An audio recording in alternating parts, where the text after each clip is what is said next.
I wanted to have it be a message that would speak to people, in the arts who work day jobs like me and still find time or manage to find time to do anything creative at all. And after college, I did work in my field, but I didn't produce anything creative. It was only after I left the field, ironic, or maybe not so ironic, that I got into the creative vein.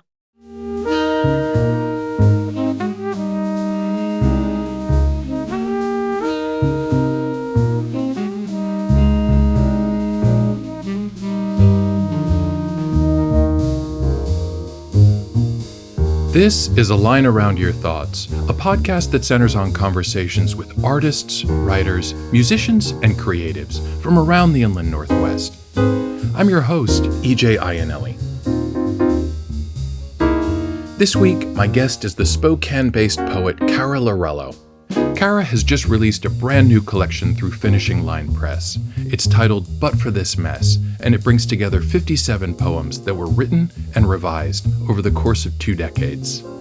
But For This Mess follows Cara's 2022 chapbook titled But At Least You're Beautiful. We talk about some of the differences between the two collections, as well as their similarities, which is evident from their titles alone. We also explore some of the hallmarks of Cara's poems, both past and present, like the confessional nature of her work and her incorporation of themes like mental health or reckoning with the passing of time. And during the lightning round, we weigh, among other things, the pros and cons of Freaky Friday versus Groundhog Day. Before that, my thanks, as always, to Mel Antuna Hewitt for her ongoing support as a Patreon sponsored tier member. You can find her work online at librobook.com. And you, dear listener, can join Mel in helping to sustain this podcast. Find out more about the A Line Around Your Thoughts Patreon community at patreon.com/ALAYT. Then again, if Patreon isn't your thing, but you'd still like to become an episode or even a season sponsor, look for the sponsorship and support opportunities on our website at alaytpodcast.com. Between episodes, you can also get updates and engage with us on Mastodon at alaytpodcast@pnw.zone, on Blue Sky at alayt.bsky.social, and Instagram at alayt_podcast. And now, on to the Rocart Media Studio. So welcome, Cara. Thank you for having me. I am really glad you're here because it has been about 3 or 4 years since we last connected. And the last time we spoke, you had just published But At Least You're Beautiful. And I think it was like 2022, 2023. Yeah, 22, correct. And this was your kind of pandemic poetry that you had finally gotten the moxie up to publish, and then did so with Dancing Girl Press, wasn't it? That's correct. Yeah, they're based in Chicago. And now you have a new collection of poetry out, and some of the themes that were present in that previous chapbook reemerge here, so there's some continuity. And so I was hoping to talk about the ways in which it is the same, and we see the same Cara that we saw a couple years ago, and then the ways that it is different, because there are quite a few ruminations in But For This Mess, which is the new collection of poetry, that are kind of meditations on aging, if I'm not mistaken. You hit the nail on the head. It is funny that you should say things seem familiar, like you've been there before. At the time that the first book was published, I had a large master document of written poetry dating back to some college years, and then a gap when I was full-time at a local newspaper after college.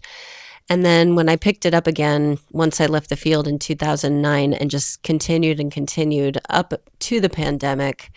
And it's kind of like when a musician puts out an album and then within a year there's like a follow-up. It's like, yeah, everything that didn't make it onto the first record. That's exactly what this is. Yeah. So yeah, this is a full collection, and but there is a substantial amount of new works that I'd say, between the publication of the first and, our present. Yeah, there's some new editions. Yeah, and I worry you almost mischaracterize it, or you sell it short by saying that, everything that didn't make it into the first collection of poetry appears in this one, because it's not B-sides. I mean, I think this is very reflective of kind of where you are now as both a person and as a poet. And so there's some growth and some development that you can see. I think you can sense it in some of the poems here. And that ultimately is the goal. No, Yeah. I think that over time, I would hope at least, you hone your skill and, it pretty much speaks for itself in what you put out. I can only hope to be so lucky. And it's interesting because I've heard that from other people who are reading. Some friends and family, they go, it's pretty interesting. You seem so much more like matured. I see a maturity. I'm going, well, let's see, between age 41 and near 45. Yeah, I would hope. That's progress, It's the small victories, right? It is. Oh, yeah. So I want to address two things right off the bat. Mm-hmm. So one is title. Mm-hmm. So we have the previous chapbook, which is But At Least You're Beautiful. And then we have this one, which is But For This Mess. And so I'm sensing a theme here. Is there an intentional beginning with but? Mm-hmm. I think but is an amazing word. It's got adverb, noun, conjunction, and preposition. It's all those things. So I think it's kind of like my life in a way. Oh, it's any and all, but could be nothing to someone else. Yeah, so I did not plan on it to turn out that way, beginning both titles with the word but. But again, people who know me, they look at it, they're like, yeah. Yeah, and there's up to it again. There's that element of contradiction that's implied in it. And so you're putting something forward and then contradicting yourself, which seems to be a very human impulse. And, some of us have in an abundance.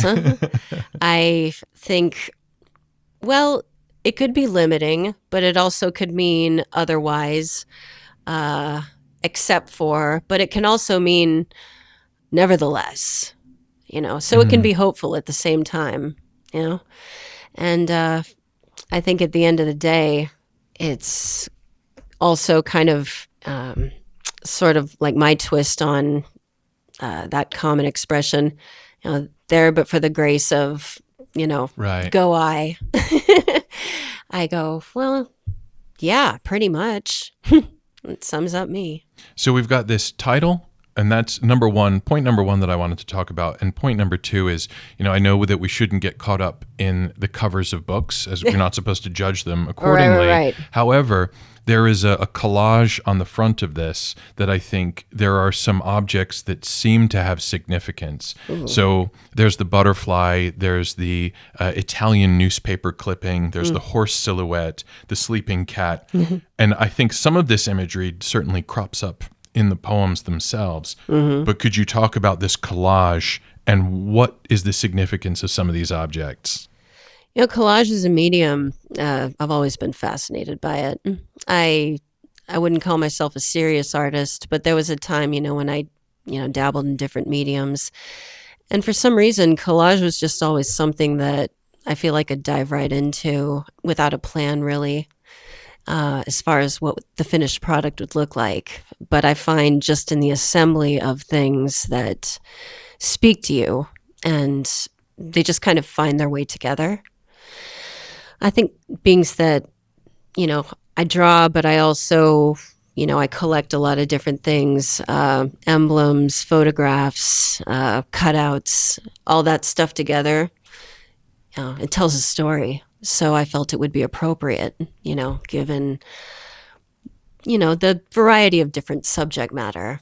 As you know, I don't really write particularly about a handful of things. I write about many things. So I feel it illustrates that quite well as a point, And do you feel like there's a collage aspect to your poetry as well? Because, collage can be somewhat haphazard in its assembly, like intentionally haphazard. Oh, yeah. But it's also this kind of palimpsest of things that are important. And so, yeah, I don't know if there's if you see a collage aspect to your poetry. I think it pops in there for sure. When I go about writing something, it's a case of not really knowing when the inspiration hits.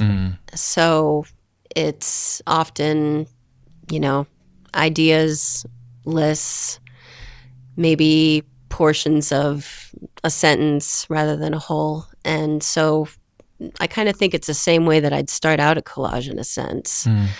And I do see a connection there. And as far as, what I write about, it can be about a thing, but the message about the thing isn't necessarily the thing, if that makes any sense. No, it does. It does. Yeah. And Yeah. and the word that I wish I had inserted into the thing that I just said was impressionistic. Yeah. And there's an impressionistic aspect to collage that, I find it certainly emerges in some of your poetry. Yeah. Yeah. It's very connected in the sense that, memory is like that. And also the sequence of events, life just kind of veers off the path. And there's a scattering of sorts. So often art and writing come together through the scatter. At least for me, they do. Yeah. And so I figure we'll start at the beginning because that seems like a really good place. And Okay. the opening poem Yeah. is Time Stitch of Present and Future. And so already we're getting into this idea of time. We're getting into this very, as you mentioned, this impressionistic and mnemonic quality. And so that's already making an appearance from the outset. And this is something that kind of weaves together a concert that takes place at the Pavilion and a wedding in Las Vegas. Correct. And the thing that struck me about this was the kind of apart and apartness of it, where you are actively participating in these events, and yet you're also kind of at one remove as an observer. And I think there's a line that kind of captures this is, but one in a sea of eyes before this show. And so to tease that out a little bit further and talk about how you were approaching this, is that kind of an accurate characterization? And why did you choose this poem of all of them to be the beginning of this collection?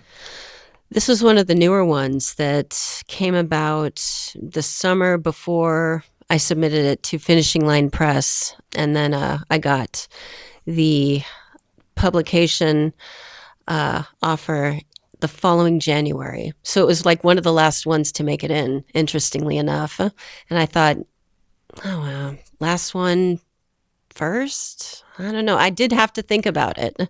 But I thought it was a good opener. It was one of the few poems that actually came together in a matter of minutes and required very little editing. Really? A matter of minutes? Yeah. Well, I was at a concert. I think it was Ween.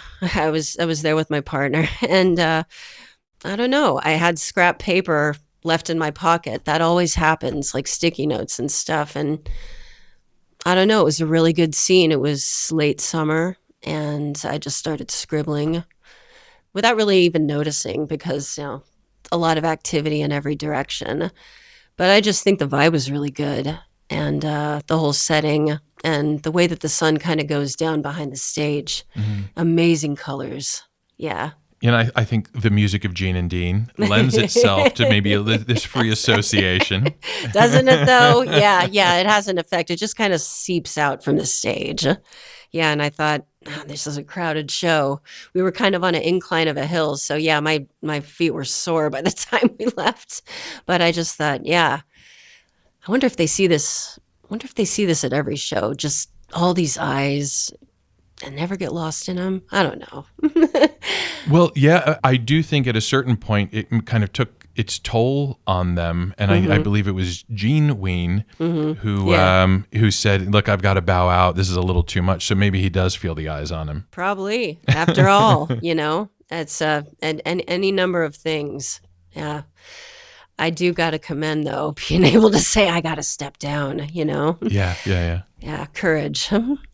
And then immediately with the second poem, This Is My Last Ride, and themes that will reappear throughout this collection. So we have these equestrian themes that certainly reappear throughout the collection. And I did notice that there was kind of a slight grouping. So when we talk about maybe the collage quality, there were some maybe horse poems or equestrian poems that were kind of clustered together, but it wasn't the case for every single poem. No. But we see these equestrian themes, and then we also see this meditation on aging, and this begins to appear already in this poem. Yeah. And, I think one line goes, "I'm a former horse girl nowadays." And so there's this kind of looking back on the past, and you're talking about the saddle soreness and not being able to bear it as much as maybe when you were younger. No. Yeah, and so we have these two elements that are being combined in this one very mnemonic poem, which is very memory based. Yes. Yeah, can you talk about maybe your equestrian past and why that factors in so heavily? It factors in very heavily because apart from being one of the earliest memories, it's a sport shared by all the ladies in my family, and to a lesser extent, the dads ride, but it's mostly our thing, and just really, really dedicated.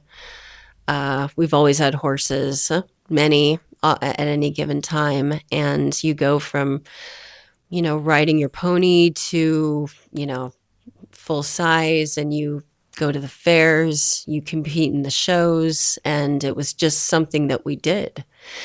And I think there were brief periods before I graduated and went into college, which was the point I didn't, ride frequently anymore, mostly because I lived away from home. And I had about a period where I didn't ride for about 3 or 4 years. And I remember just being so depressed.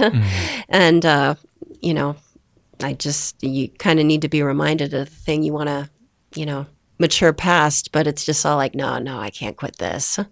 I had friends who quit riding when they were still in their teens, and I don't know, I guess I was at an advantage. I raised them, I lived with them, they were my friends. So yeah, I'm a big animal person, was all manner of large and small animals. Yeah. And I don't remember horses factoring into "But at least you're beautiful" Correct. as much as they do here. So is this something that, as you're looking back on your past, or is it something that you've gotten more into or more back into at this stage, and therefore that's why we see them reemerging in the poems? The ones of the equestrian theme were later writings, save for one that dates all the way back to college, and that's Backwoods, which is written in the sestina form. Never written another sestina since, but I think with the benefit of retrospect, you start to think, it's been how many years now since I lost this one? It's been how many years since this show? And sometimes you're reminded at random. You see a photograph, and it's just like, yeah, that's been some time. So I think maybe part of me is a little nostalgic, but I think that can be said about a lot of things for the age I am. I don't know. Retrospect just kind of takes on a new meaning, but what a vat for me. All this inspiration, all these memories. So yeah, you just kind of dive right into it. And because it's like, don't want the memory to go away. I'm dusting this thing off. There's a poem here. It's funny that you should mention that, because I think that is, the older one gets, that becomes a fear, and I'm not just talking about, dementia. I'm just talking about the process of aging and the thing that gets lost in the soup of the past. And remembering certain things that you haven't thought about in a while, and then wanting to clutch onto those memories simply because you just don't want them to get lost in that soup. And you think, oh my word, I've just remembered this moment. I've just remembered this event, and it's been so long, and I don't want to make this the last time that I remember it. Yeah. And writing is a great way to do that, obviously. Yeah. And also, I want to, keep the memory strong. I want to keep digging if I may, and just keeping it active. I I like to unplug a lot from technology, like on the regular, but it's like you got to remind yourself to do it. So I I really get discouraged by how much, time I might lose to scrolling that I otherwise could be, I don't know, doing something a little bit more active, with my brain. So I think it's fear of that too, maybe, or concern for that. But I don't know. It really helps me get to a place where the writing just flows better. If I'm focused on that subject and there's no distractions, I can, think and actually figure out at that point, all right, what's my deal here? Yeah. Why is this worthy of these verses? Yeah, and then, not to belabor the point, but as I was going through the collection, I was taking note of certain things, and this theme of aging and just kind of taking stock of where you are in this moment comes back in both Homebound and then the more kind of on the nose, A Defense of Being Young. Yes. Yeah, and so in Homebound, you're kind of looking at the month of October and October by another name, and you're like the month that marks my age year after year. Yeah. I'm an October kid. Yeah, and then A Defense of Being Young, where you're trying to quantify things and saying age is time and numbers, and it gathers and builds from a place of nothing.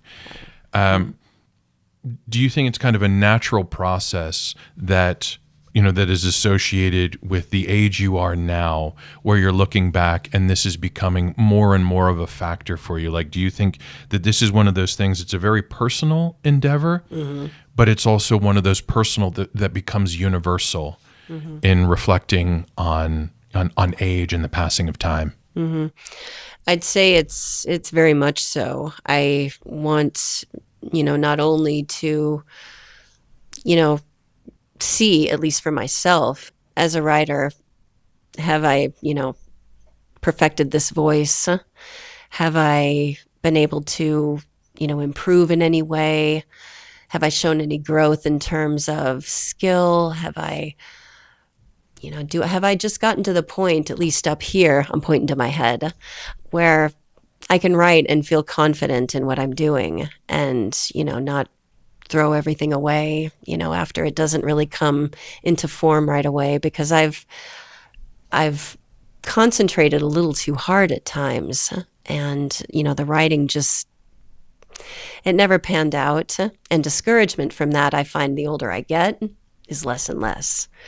And so I don't know if that's a sign that I am improving or if I just don't care anymore, which is kind of sounds horrible when you say it out loud, but it's like, no, I care very much. But I think maybe I've improved as far as my technique. How do I get the product to start to finish, and in the end, be confident enough to put it out there. Which I did with a lot of the newer bunch. Yeah. And that self-consciousness that I think a lot of young folks have, and I certainly had, that can hold you back. That can be a limiting factor. Can it ever? Yeah. And so I know that you are hard on yourself and you're self-critical, because this is a subject that also comes up. It came up in the previous chapbook. It comes up here. And so it's almost kind of good to hear that you've maybe made peace with that self-criticality, or maybe managed to separate from it a little bit. I'll call it peace. I'll call it separation. I just if it made me a better writer, I'm all for it. I think one of the things that was said at the start of some readings a few years back, something that the host said as they opened up to the poets: if you apologize for your poem, you will be removed, Yeah. So don't waste time apologizing for your poem, or go home and write a better poem, whatever makes you feel better. So I kind of just remember the tongue-in-cheek humor of that. And, it's just good to remind myself it can always be better. And that's not to say that my poems don't go through, whole bunch of revisions. Some of them actually really do. And I couldn't point them out. I'd have to think. But at the end of the day, it wouldn't be finished. Mm. And I'm just like, nah, it'll be finished. And I think it'll probably be just fine. What I'm stressing about probably isn't even there in the first place. Yeah, yeah, yeah. Yeah. And so, as you look at this, I mean, there are going to be readers and outside observers who have their own opinion, but I'm sure you have given this some thought. Where do you think that you have grown, and where do you think that you noticed maybe the biggest change in your approach to writing and your approach to poems? Top of that list, I'd say saying more with less. Mm-hmm. I guess that's the ex-journalist in me. We, had that as a standard. Journalism's a different animal than poetry, but I do think because poetry has abstraction as part of its makeup, yeah, why not? Mm-hmm. I do think, the tendency to be over literal as far as any creative writing, it's something that I can struggle with. The journalist, the poet, there's not really a lot of overlap when you think about it. No. As far as technique, that is. But I'd say that my brain, as far as inspiration, there's really not much difference. I would get passionate about writing stories and get passionate about writing poems, when the field took me over again once I left the field. So, yeah, there's that as well. But I think aside from, honing sentence structure, I'm not really afraid to, I don't know, write about things that I otherwise would have, kept private, Mm-hmm. not for publication type things. There's some reworked poems in here that, I just didn't include in anything I submitted. But they were reworked and I think made into something that I was proud of, at least. And I hadn't been able to do that up until the last few years, not with any regularity. So that's an improvement to me. Yeah. And it's really interesting that you mentioned that, because for me, if there was one takeaway from this collection, and again, I can't help but compare it to But At Least You're Beautiful. But with this collection in particular, there was a level of personalness that made me uncomfortable at times, because I felt almost voyeuristic in some of this. And then I had to kind of remind myself as a reader, no, you're not reading her journal. She's sharing this. These are things that she has chosen to share and render in the poetic format. So when you talk about maybe being a little more comfortable with some of this more confessional side, are you maybe coming back to some of these poems and thinking, ooh, was I a little too raw there? Or is there a catharsis in that?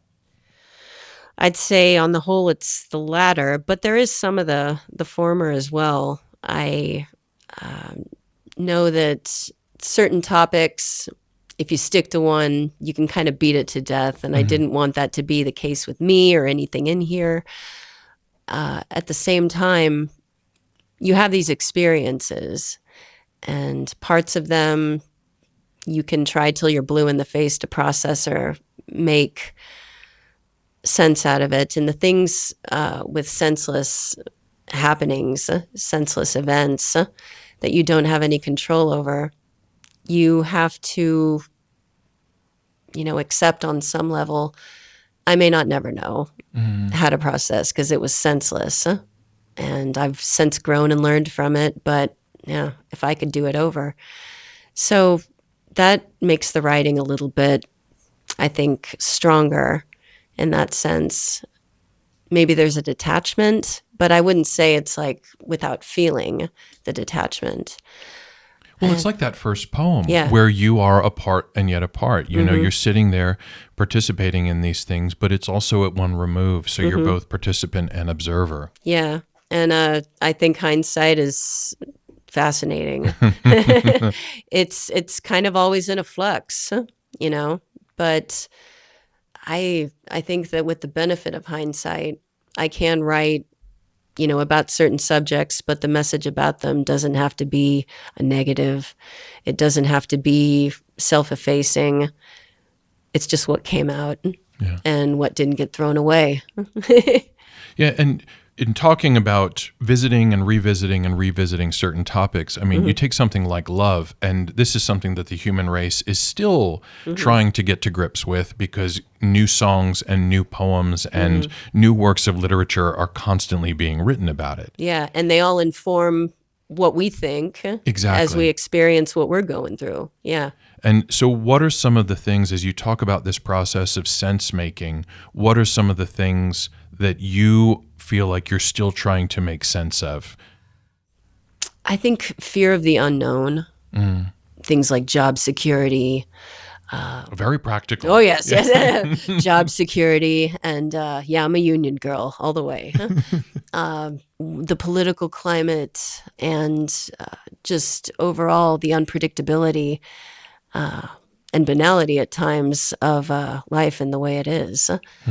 Those are things I still struggle with on a daily basis. But as far as like interpersonal relationships, mental health, I've come a long way with both. And I think that overall, I'm probably the most stable I've ever been. And those things both inform my writing. The themes, yeah, they're there. And I think, if I didn't have writing, I wouldn't be well off. Yeah. And I think the more that writing is as a thing that I do becomes more and more important, and how sacred I hold memory the older I get. Yeah, they work together, and I think it helps make clear to me, this is the message, and I do get something out of it. And I think the reward, what you feel, when you do the thing, it's what makes you keep creating. Yeah. Yeah. And I didn't get a lot of the political. So as you're talking about trying to make sense of the current political climate, and Yeah. Lord knows, Yeah. this is something that I and many others are trying to do. But I didn't get a lot of the political from this collection. I could probably call out, Yeah. and I think I will, one of the poems that maybe struck me as the most overtly political, and this is more, I think, concerning gender, really, but this was Judith and Pasties. Yes. And talking about when women paint women, the feminine isn't portrayed as something idyllic or sacred or even attractive. It's unfiltered, unscrubbed, unshaven. And so this seems to me to be maybe engaging more with the zeitgeist than some of the other poems in this collection. To exist as a woman is political.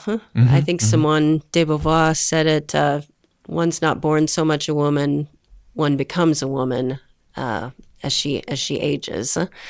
And the times really do reflect, how true that very much still is. And when I thought about, in conceiving this poem, my favorite artist, Artemisia Gentileschi from the Baroque period, and one of her paintings most famous was Judith slaying Holofernes. And a lot of painters, from the Renaissance to her era, they painted Judith chopping the dude's head off. But when I saw her paintings next to all these others, and they were all done by men, it's like, girl, I like this. And what informed Artemisia's paintings was the fact that in real life, she was the daughter of Orazio Gentileschi, this a famous painter and educator.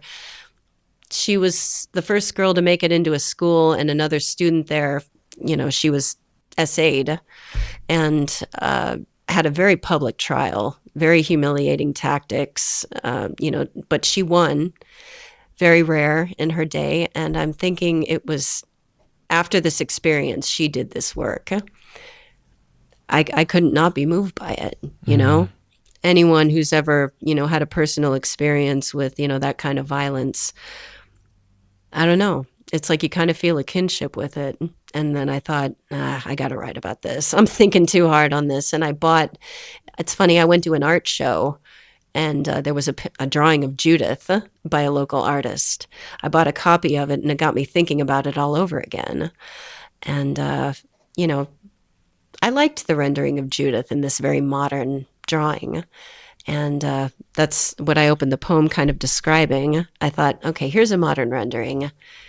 Here's Artemisia's, and then there's the biblical Judith.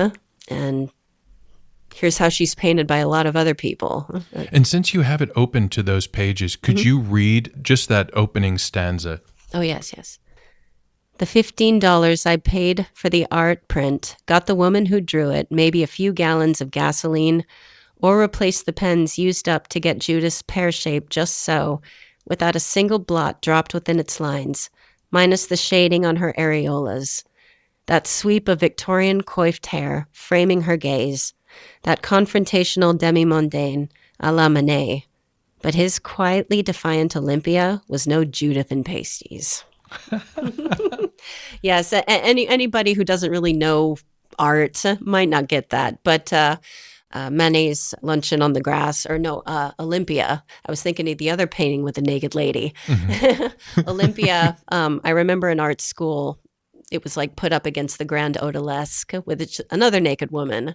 And we were critiquing the women's expressions. It's like, this woman's got a dead gaze, and this other one's actually smiling. I just thought, oh, this is ridiculous. But yeah, I kind of, art was my minor at Eastern, but my grandmother also painted oils. And Okay. yeah, she was my first teacher. Yeah, between the art and the horses and the writing, yeah. And then we have this grand synthesis, and I sense that some of these, I would say, maybe political elements, but also this passion and this anger.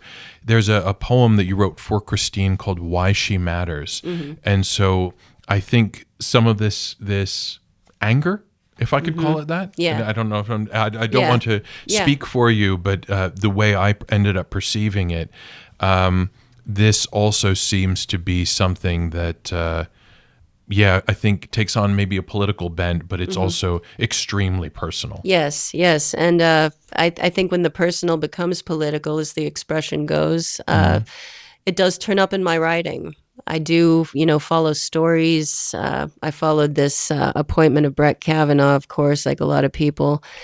And I remember watching Dr. Ford in court, and it was a relative of mine who I rarely have an impetus of anger, but I remember a relative of mine put something on the Facebook. It was a headline, I think, from, I don't know, the AP or something, and it was a picture of Dr. Ford. And they said something to the effect of going for another 15 minutes of fame, or going for her 15 minutes of fame. And I'm just like, I could see. all So maybe right. anger was, Yeah. a good characterization. Yeah, you need not look too far to feel the anger. But yeah, when I'm angry, I write a poem. And this actually went through quite a few versions and then edits thereafter. So I think when I do something that could be perceived as political or as blatantly political, as far as the commentary, you don't have to agree with it, but I want it to be something that people would read and not so much get lost or immediately feel anger about. It's just all like, no, just think about this. Pull back. I pull back a lot with politics. So I think, one other poem I wrote, an America poem. Yeah, that was a newer one, kind of one of the last ones to be written. I called it an America poem because you could say a lot of things about the nation, and there are many poems about it, so mine's just one. And I didn't want to be a downer, though it's easy to. And I at least wanted the message to be more of a question and a propositional, because I find that when I need to kind of just check out, not consume so much news, I kind of have to do the same with my writing as I'm going along. It's like, no, I'm getting off message here. I want to Yeah. keep the focus, but at the end of the day, I write to Also, remember, I think that as we've seen, politics, the current can change. The pendulum seems to swing sharper both ways.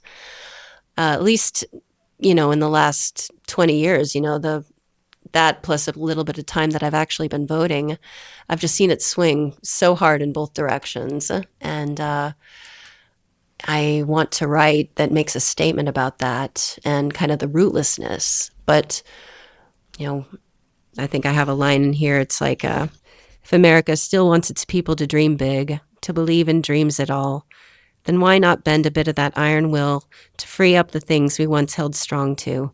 Things we'll regret losing if the path we're on persists. Chance, hope, optimism, possibility, the ultimate kryptonite of dream killers. Yeah. So I don't want to have the nightmare fuel in my head all day. I think that there's a lot of great things going on. At the same time, there's a lot to contend with. So I'm kind of a foot in both worlds when I write about anything remotely political. Yeah. I try not to take a side, but it's pretty obvious I'm a leftist. Fine. Fine. And I'm still going to give an opinion here.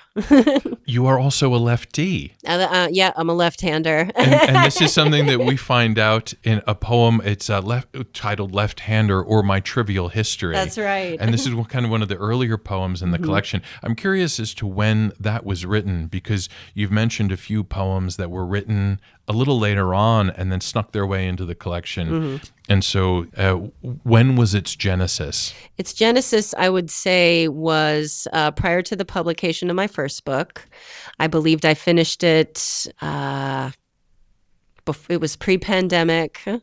I'd say around 2012, but it went through a lot of edits. And I think originally I wanted it to be about therapy, what I learned in therapy. And I'd been, I think, out of therapy by a few years, but I'd begun when I was still in grade school. Regular counselors, psychiatrists, that sort of thing. Dialectical behavioral therapy as well, group support groups. But I thought about all that. It's like, well, that's a lot of stuff. Maybe there's a poem in there. But yeah, it went through, I don't know how many iterations, but this version here, I'd say, was just pre-pandemic. I finally just cut it down to size. It used to be verses. It used to be one giant block. And then, just the sentences tabbed, I think fit the best because I want it to read like a list.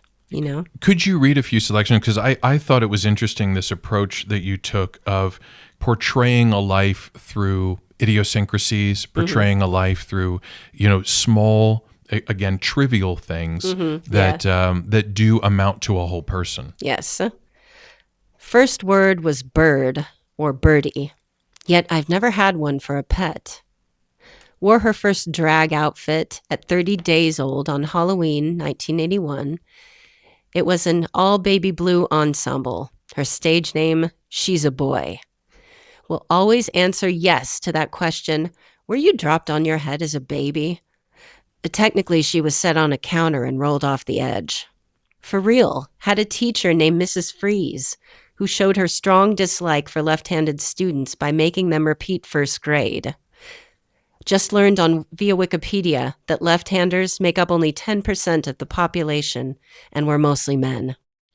First taste of alcohol involved grandmother's day drinking, old school reruns of Sesame Street, and a favorite children's cup said grandmother just happened to borrow that day. As you were going through, you said that this went through edits, and so there were certain things that were excised from that. What was it about these items that you felt were self-defining or more self-defining than the others? The more random one to the next, the better. Things more towards the end, obviously took until her 40s to know that human denial knows no boundaries and will rail against one's better judgment up to the last exhale. For instance, that's a more recent one.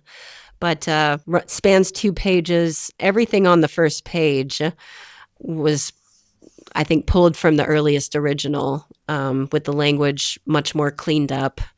And yeah, what's on the final page, the final three stanzas, were the most recent. And they didn't really follow any order, although certain things like that just don't fit anywhere in terms of a timeline. They're more just ruminations. Yeah.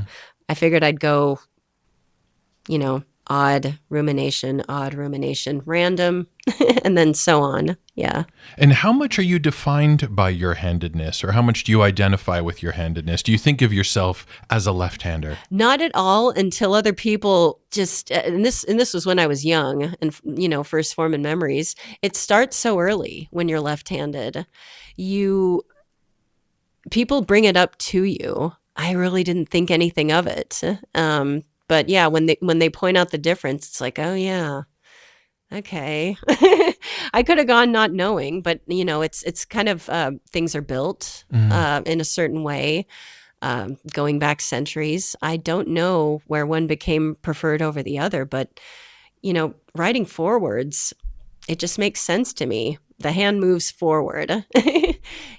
Right? The writing backwards, I always thought was strange, but I think that, but strange superstitions about it too. Yeah. I mentioned the teacher. I remember, after school sports, playing baseball, guy behind the diamond, he's just like, oh, you're a left-hander? I hate left-handers. And that was the first time I heard left-hander. So I go, I like it. I'm going to wear it. I put it on a t-shirt, but back then, I couldn't. Yeah, apparently it was more or less 50-50 at the beginning in terms of handedness. So when we go back millennia to the origins of human history, it was pretty much evenly split. Dexterous, yeah. Yeah, and then gradually the righties took over, which is a bit of a shame. It is, but there's enough.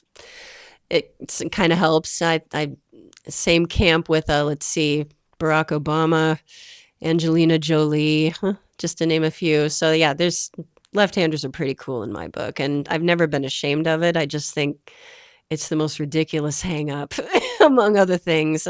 But isn't that superstition in most forms? That was a fun poem to write. It's one of the more happy ones, because it's the humor and the stuff about it. I like to have a sense of humor, especially. Well, speaking of happy poems, because I was on the lookout for them too, because Yeah. there is an element of brooding, there is an element of maybe melancholy reflection to be found without this, and I think that kind of goes with the territory, the more personal the poems get. Yeah. But there were kind of these moments of light, and most notably in the poem "A Working Writer."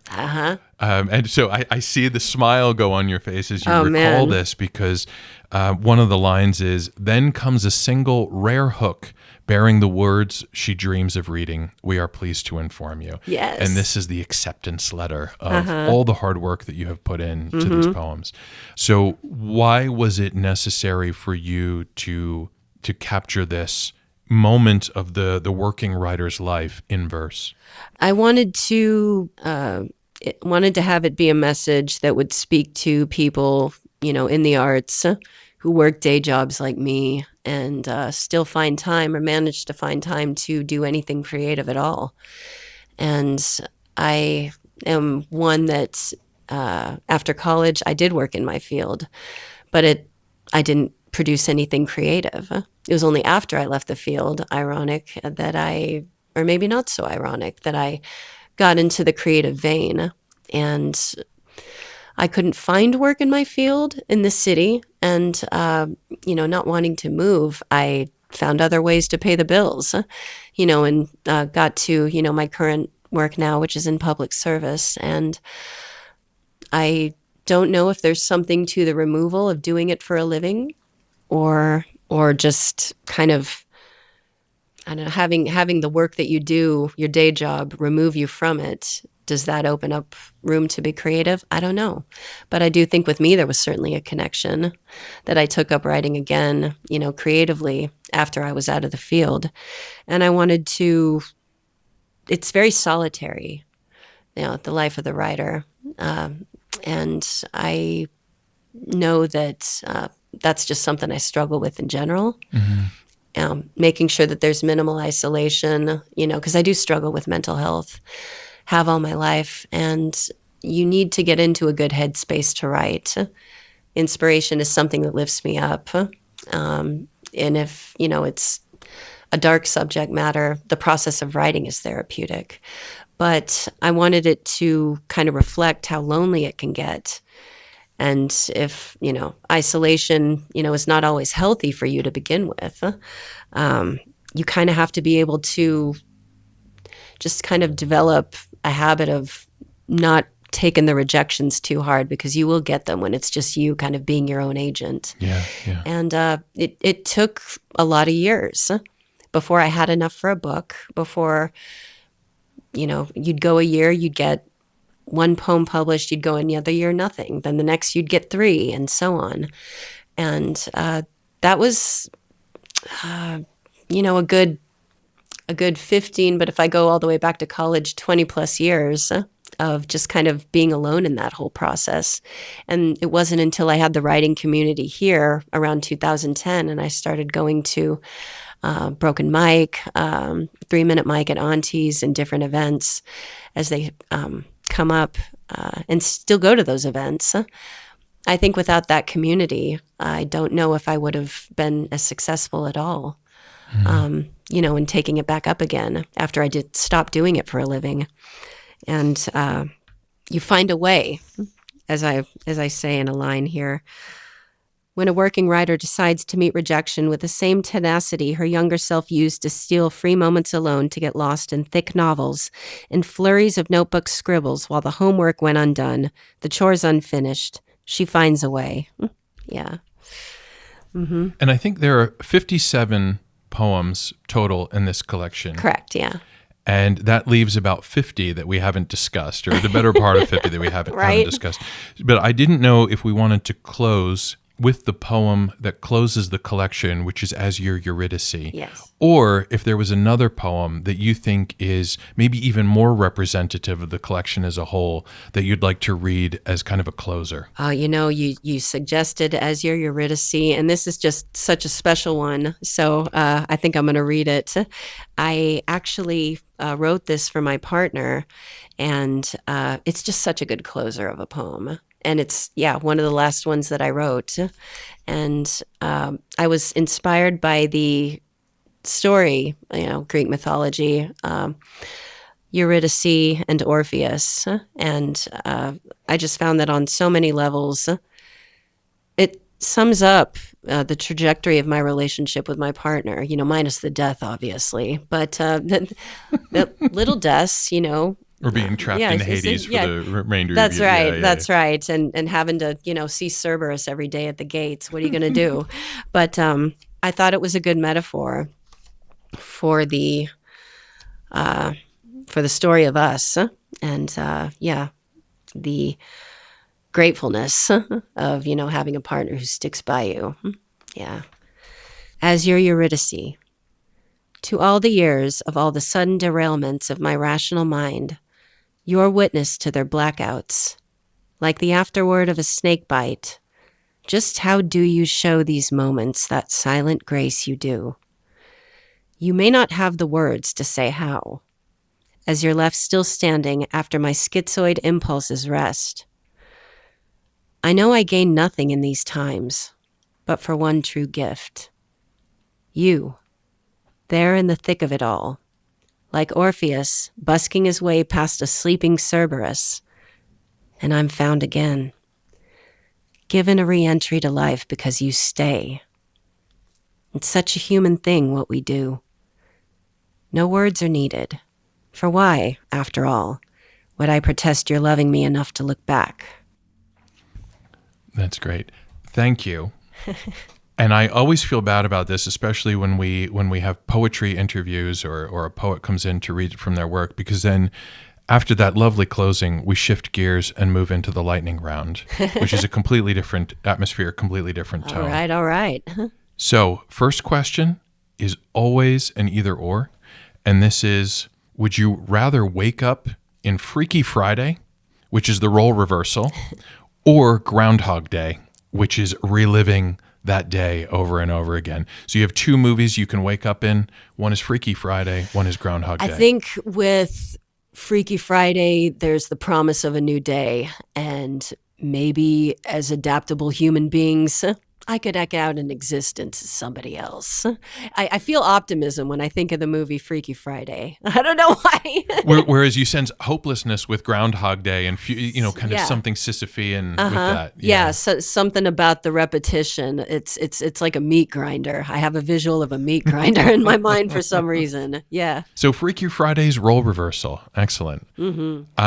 This next one is a question that I have held on to for quite a while because you can only ask it of certain guests. So I've been holding on to this one, and I thought it would be good to pose to you. Does anyone truly know you? Hard no. I believe human beings a certain degree of privacy. It's okay to feel entitled to that. But I think that with privacy, it's something you kind of actively have to advocate for. But, you got your family, you got friends who, got your back. I think they know me the most. And they only know the me that I wouldn't dare show among strangers. So, yeah, there's a benefit to knowing, but maybe not all the time because that person can be a fool.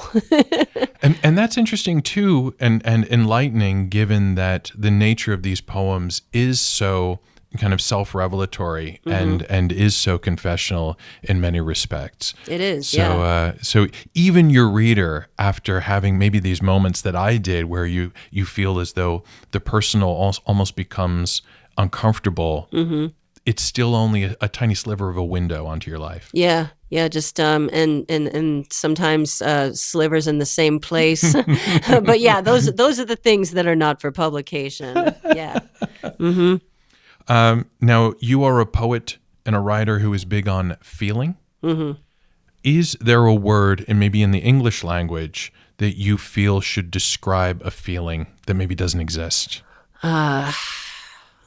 Please note that there's probably a German word for it, or maybe even a Probably. French word. But yeah, I think so. I think it may not be known to us yet, but I think I'd believe in the possibility.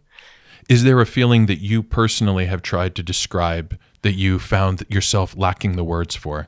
Yes, what to feel in a moment of panic. Yeah. I think that there tend to be gaps in memory when I'm, in a place of distress, and kind of getting back into that mindset for the purpose of writing. I don't know. It's something that I think I need to challenge myself more on, but I don't know if it'll necessarily further the quality of the poem. It's a territory that I'm not closed off to going, but I feel it's not necessary, at least for the poetry I want to write quite now. Yeah, so far, but that could always change. Yeah. So we need to come up with an English word at some point that describes this feeling, this sense of panic. Is that right? Panic and having the choices of flee, fight, fawn, all the things at once. It's like I'm slow to respond. And being overwhelmed by Yeah, those yeah, choices. yeah. Okay. Yeah, I think the way I handle being overwhelmed, it's changing, and it will continue to change. So there'll always be something fresh to write about. Why not? I'll take it. And then finally, throughout our lives, we get a lot of advice from parents, from friends, from family members, and some of it we don't necessarily take. And, I've been given advice in my life where I thought, yeah, that's nice, doesn't apply to me. And then a little later down the road, I realized, oh, that actually did apply. What is a piece of advice that maybe your parents or your friends were right about that you ignored at the time? Try not to pedestal us. I don't think they use the word pedestal, but it's just all like, hey, we don't have all the answers, and it's only when you kind of get to be like a teenager, maybe even younger in some cases. It's like, when my problems were smaller, you were Superman, you were Superwoman, you could take care of me, and things are getting more complicated. And if you haven't been through a certain experience, you got no advice to give me. What do I do? And I think that I was less forgiving when I was younger. I got to have an answer. I got to do something. I need to be prepared. I struggled a lot with that. So I think that the benefit of the advice, I think there's a correlation between, the other person's experience. Is it tried and true for them? Okay, there's a good chance it will be for you, but it may not. I didn't really get the talk about it might not work out. It's uncomfortable for a kid, but I thought, as I got older, I should be able to handle this. So that's kind of when you go off and you do something against advice, and then nobody's happy. But yeah, I think my folks are great. So I think, if I was harsh on them for not knowing any better in the past, I mean, that's on me. I think that, it's just a really hard job. Well, fertile ground for future poems. That's right. Cara, I want to say thank you so much for coming in today and talking about this collection, and then also reading selections from it, because I think nothing illustrates it better than having some readings from it. So I appreciate it. I'm appreciative of the readership. Yeah, it's been so fun. And yeah, I'd love to come back. Should a book be in my future?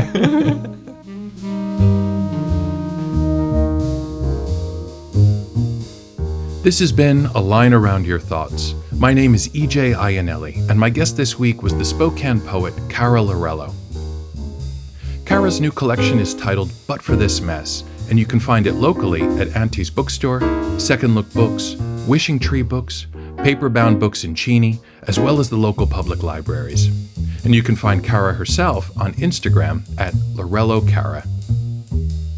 As we close, a nod to our founding sponsor, Roquehart Media SPC, proudly rooted in Spokane and supporting our community with media that makes a difference. For more, visit roquehart.media.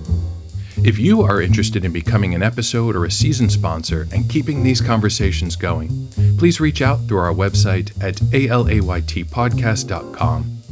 And to show your support for A Line Around Your Thoughts and even join the conversation yourself, become a part of our Patreon community.